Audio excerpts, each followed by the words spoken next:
Royalties, welcome to yet another video. My name is Tete. Thank you very much for stepping by. Thank you very much for tuning in. This is a platform where we do all things wellness. This is a theme series, parent child support. I'm Tete and I'm a professional social worker. I've started this work to help other parents navigate their journeys. I've decided to bring on all my things that I've done in my journey as a parent myself, all the mistakes that I've rectified. I've decided to bring all those corrections into this platform to help other parents navigate their parenthood with ease. Thank you very much for stepping by today. So today I have my notes here. So today we'll be speaking on tips to help your child focus and be calm.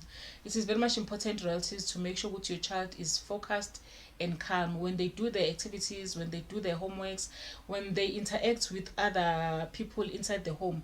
They must be at ease and be calm. They must not be children who are anxious or who are fearful, who are expecting something bad to happen, or they expect to be beaten up or to be shouted at. Our environment where we raise our kids, we must make sure it is a calm environment, and that is enhanced by peace most of the time, if not always. So here I have tips on how to create that calm environment, and that will help your child to focus in life. The first one says create a calm environment. The second one says establish routines. The third one says break tasks into small steps. Limit screen time. And the last one says promote physical activity. Let us deal with these points individually so that we get all that we need to get, realities. So the first one says create a calm environment. Designate a quiet, organized space for activities. Make sure your child, when your child is doing their activities, being it homework or chores, whatever the case, make sure you create a peaceful environment. You designate a quiet and a well organized space. You cannot expect your child to perform well, maybe in their homeworks or in their exams, if the environment they study from is chaotic. There's no peace. You need to know, Uguti, when my child gets into the room, they are going to study. You know what your child is doing in the room. If they are studying, they are studying. If they are on their phone or laptop, you know what they are doing there.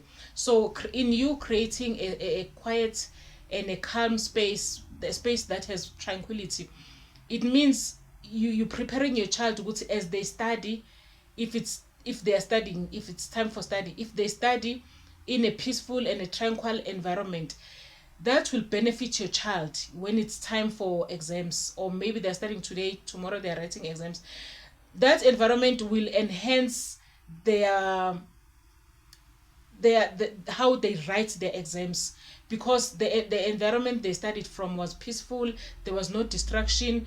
That will put your child in a space of achieving great results.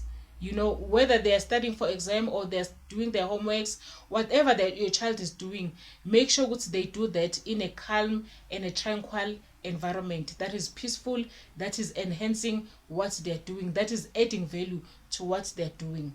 So we don't want our children to be raised from chaos, in a chaotic environment.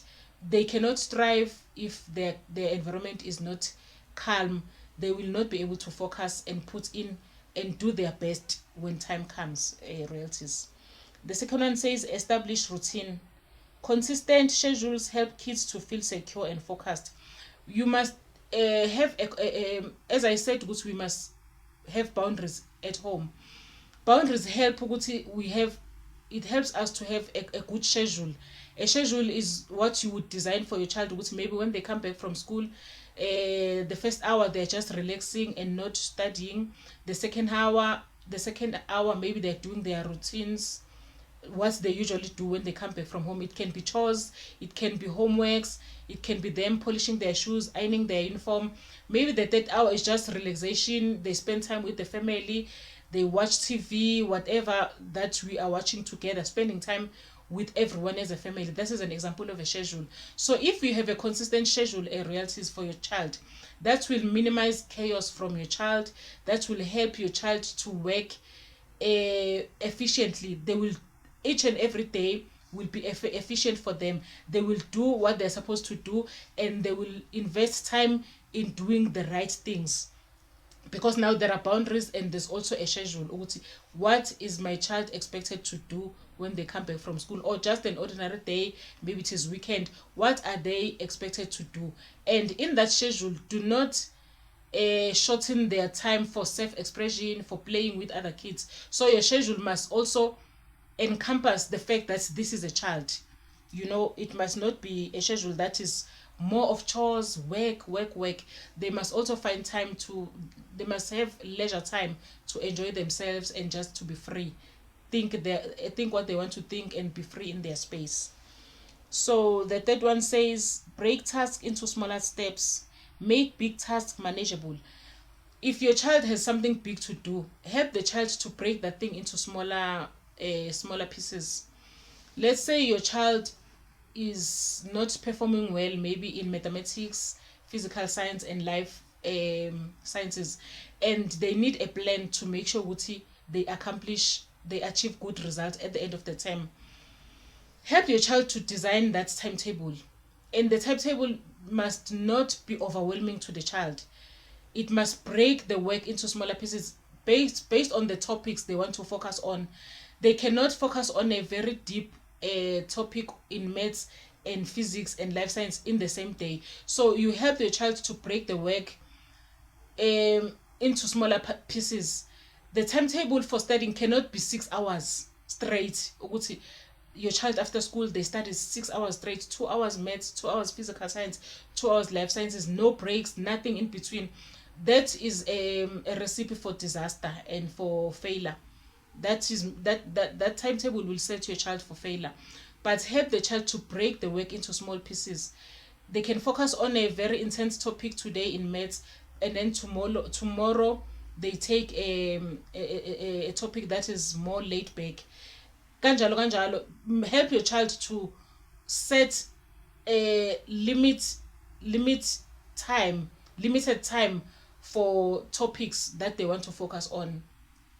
Even when it comes to chores, your child cannot sweep the yard today and wash windows today and wash their duvets and bedding today. That is too much. But they can do that throughout the week by just throwing piece of the work throughout the week. When the week ends or the month ends, they would have accomplished that work, because you help the child to break it and slot it into smaller pieces. Royalties, I hope that makes sense. The fourth one says, encourage mindfulness.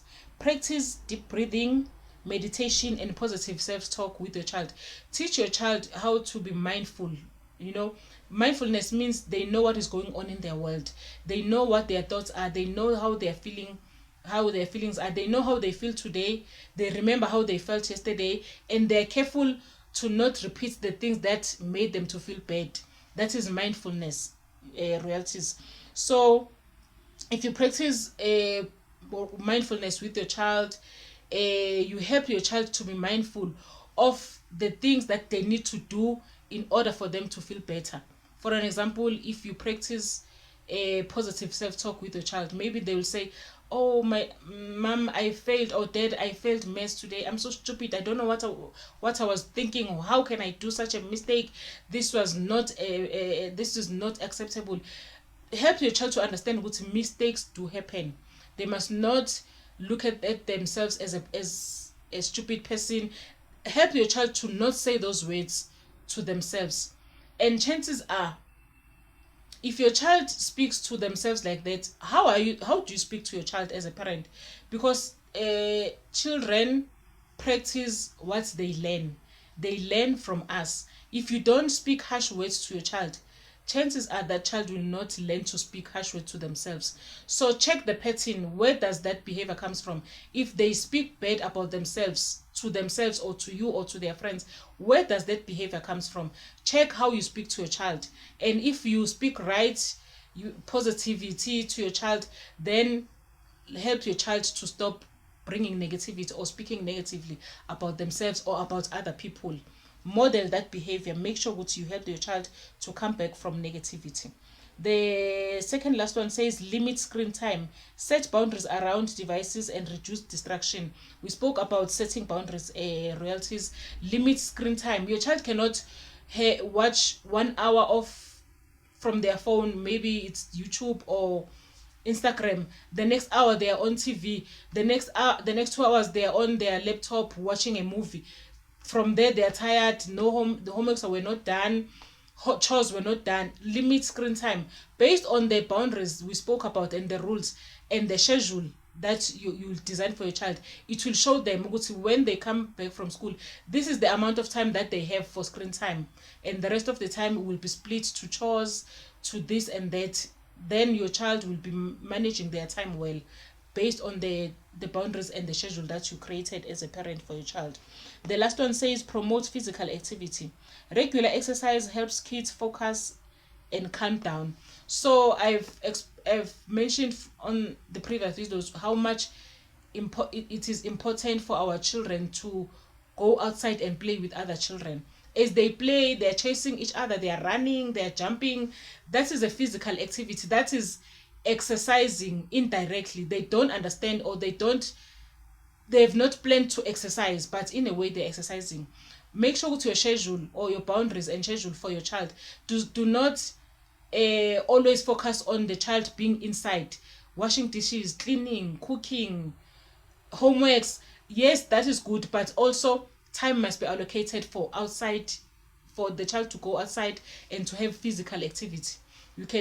You must include that, the time where they will go outside and play with their friends. And also maybe if you are a parent who's also, because remember our child learn from us, maybe as a parent now you have that time where you walk around, you are putting activity into your routine as well. As a parent, involve your child, ask your child to come, let us go and walk. You set your phones on the app where it calculates your steps. You make it to be fun, but at the same time Uguti, this is beneficial for both you and your child. So thank you very much, Royalties, for tuning up to this point.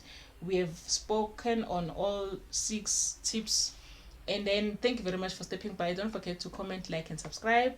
Don't forget to comment on the comment section what are the things that you do to help your child to be a social person who's calm and who's focused on their work and in their lives. Thank you very much, Royalties. Till we meet again, we'll speak on the next video.